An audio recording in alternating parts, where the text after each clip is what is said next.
Dugaan penipuan dan penggelapan dana makan bergizi gratis MBG, polisi kembali memeriksa pelapor mitra dapur SPPG Kalibata. Polres Metro Jakarta Selatan kembali memeriksa pelapor, yaitu mitra dapur SPPG Kalibata. 5 orang saksi dari mitra dapur SPPG Kalibata dimintai keterangan. Pemeriksaan dilakukan terhadap pelapor serta korban pada bagian administrasi dapur, operasional dan pihak yang mengetahui perjanjian antara yayasan dan korban.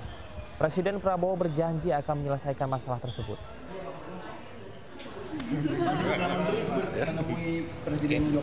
Saya nggak tahu ini laporan ini. Sudah ditangani. Oh ya?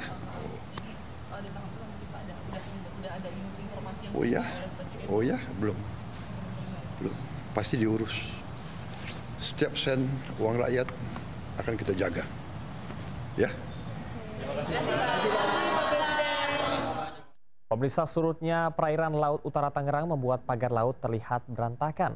Ribuan batang bambu berserakan mengganggu aktivitas nelayan.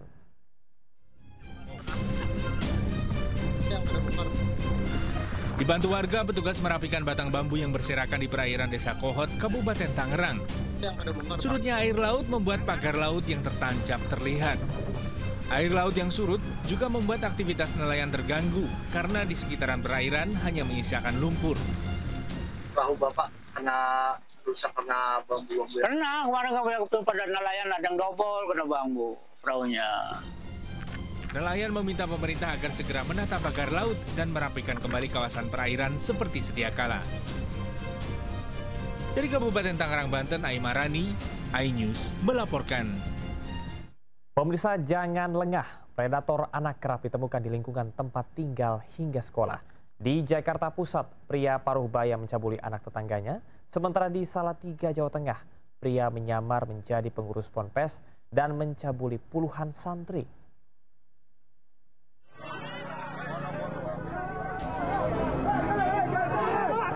Ratusan warga menggeruduk seorang pria paruh baya yang tega mencabuli bocah perempuan 8 tahun di kawasan Sawah Besar, Jakarta Pusat. Warga geram dan nyaris menghakimi pelaku yang digiring ke pos keamanan RW. Pelaku merupakan seorang pemulung mencabuli korban di sebuah gang sempit di dekat rumah dengan iming-iming imbalan Rp5.000. Orang tua baru mengetahui setelah anaknya mengeluh sakit pada alat vital. Ketahuannya anaknya itu melaporkan mengadu kepada orang tuanya, kepada ibunya. Kapan kejadiannya, Pak? Menjelang sholat maghrib.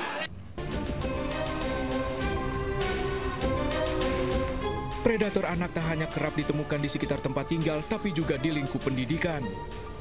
Di Salatiga, Jawa Tengah, pelaku pencabulan menculik korban anak-anak lalu dititipkan ke pondok pesantren. Pelaku melamar sebagai pengasuh pondok pesantren dengan bekal surat santri palsu. Saat bekerja di Pompres itulah pelaku mencabuli korban. Sebelum di Salatiga, sudah ada korban juga di Jawa Timur. Kita lihat memang modusnya dari satu tempat ke tempat lain. Dari Jakarta dan Salatiga, tim liputan iNews melaporkan. Pemirsa, memperingati Hari Angkutan Nasional, hari ini seluruh moda transportasi di Jakarta digratiskan. Naik Transjakarta, MRT hingga LRT hanya dikenakan tarif Rp1. Dan berikut laporan dari Hamzah Hasibuan. Ya pemirsa, dalam rangka memperingati Hari Transportasi Nasional, ini pemerintah Provinsi DKI Jakarta menerapkan tarif khusus Rp1 bagi masyarakat yang ingin menggunakan transportasi umum yang ada di Jakarta. Nantinya, masyarakat ini bisa menggunakan transportasi umum seperti Transjakarta, MRT, dan LRT secara cuma-cuma ataupun dengan harga yang sangat murah, yaitu dengan harga Rp1. Dan saya saat ini sudah berada di salah satu halte Transjakarta yang berada di Bundaran HI. Selamat pagi, Ibu. Selamat pagi, Ibu. Dengan Ibu siapa? Ini mau pada kemana ini, Bu? Kita mau jalan-jalan. Tahu nggak kalau hari ini tuh sebenarnya transportasi umum semua di Jakarta Rp1? Tadinya nggak tahu.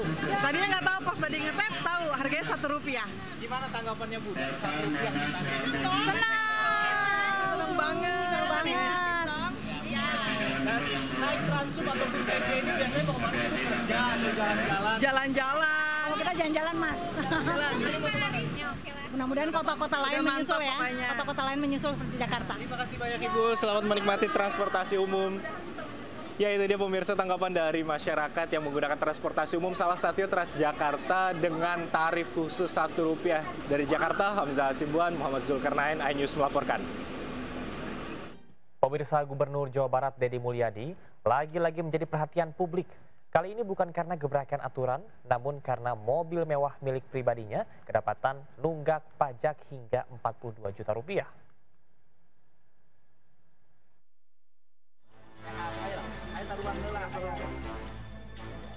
Deddy Mulyadi menjadi sorotan publik. Kali ini, gara-gara mobil mewahnya yang kedapatan nunggak pajak puluhan juta rupiah.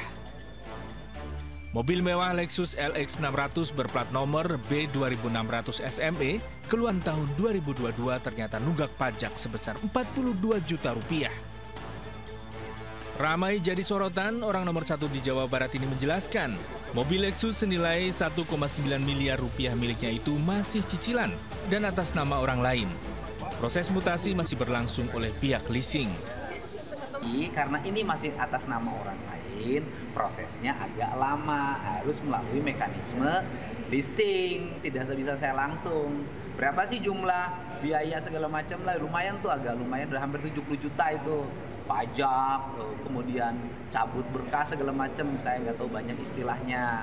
Dan itu sudah saya bayar, cuman mutasinya belum bisa dilakukan. Mungkin ya seminggu atau 2 minggu ke depan. Dalam LHKPN terbaru, Deddy Mulyadi mencatatkan memiliki 7 kendaraan, 3 diantaranya mobil mewah. Mantan Bupati Purwakarta itu menegaskan tidak akan menggunakan kekuasaannya sebagai gubernur untuk mempercepat proses mutasi kendaraan. Dari Bandung, Jawa Barat, Irfan David, iNews melaporkan. Kita ke kasus narkoba yang menjerat aktor Fachri Albar. Dari hasil tes urin, Fachri dipastikan positif narkoba. Saat rumahnya digeledah, polisi menemukan barang bukti narkoba di bawah kasur.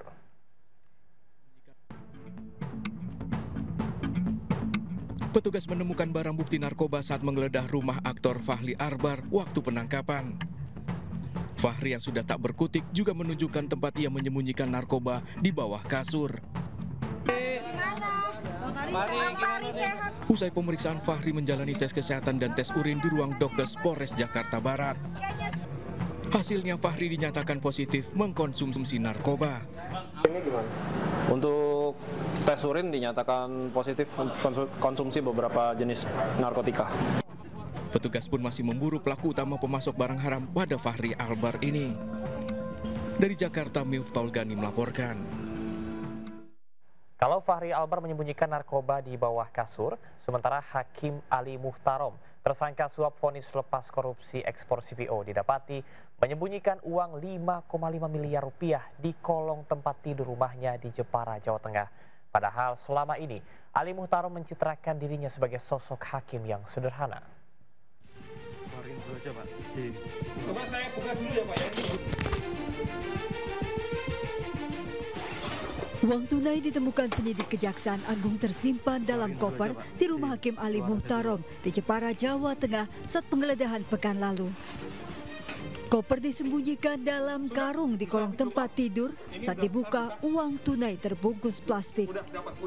Tumpukan uang 3.600 lembar atau 36 blok dolar Amerika Serikat senilai Rp5,5 miliar. Belum sih, ini dolar masih bentuk dolar. Masih di dolar apa? Singapura? Masih di plastik, Pak. Masih. Coba saya buka dulu ya Pak ya, ini. Saat awal digeledah, penyidik belum menemukan uang tersebut.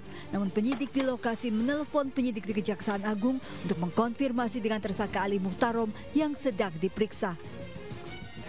Saudara AM diperiksa di sini, ya, berkomunikasi dengan keluarga di sana, akhirnya itu ditunjukkan, dibuka, diambil bahwa uang itu ada di bawah tempat tidur lah ya. Ali Muhtarom menjadi salah satu hakim yang menjadi tersangka suap vonis lepas korupsi ekspor CPO. Selain uang tunai, dalam rilis Kejaksaan Agung pekan lalu juga disita barang bukti mobil SUV dari rumah Ali Muhtarom di Jepara. Tim Liputan iNews melaporkan.